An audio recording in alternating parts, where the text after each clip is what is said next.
Understanding how GPS works will help us comprehend its limitations as well as how it's going to interact with our devices. Flat earthers, I'm sorry, but you might want to sit this one out. We are sitting on this nice big green planet. That's where we are. Does that fit within the frame? It does, excellent.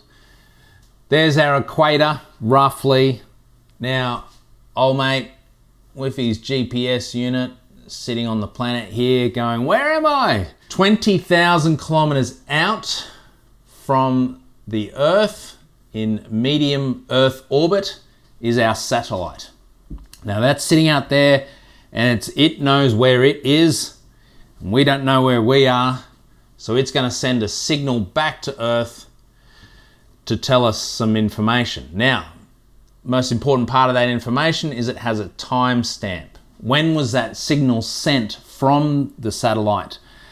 Then our device will then go, it knows when it was received. And it says, okay, I received that, however long it took. That gives us the distance. That'll tell us how far away that satellite is. The data sent from the satellite will also tell us where the satellite is.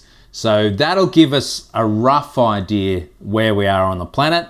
Essentially, we know that we're not on this side because we can see the satellite. That satellite's spinning around the Earth because in order to stay in orbit and not be pulled in by gravity, it needs to have an equal force of momentum pushing it outwards.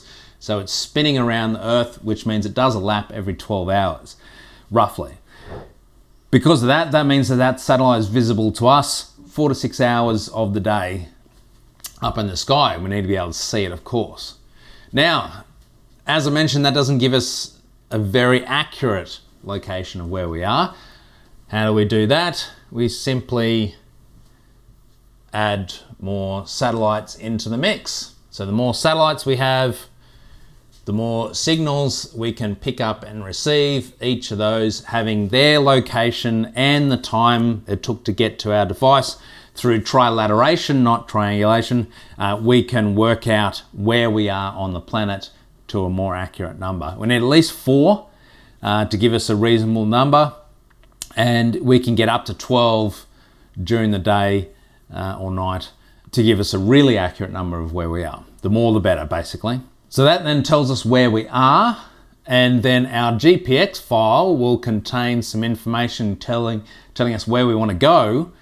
So the device, knowing where we are, can then work out a path in order to get from where we are to the waypoints that we want to follow. So, what is in a GPX file? Let's take a look.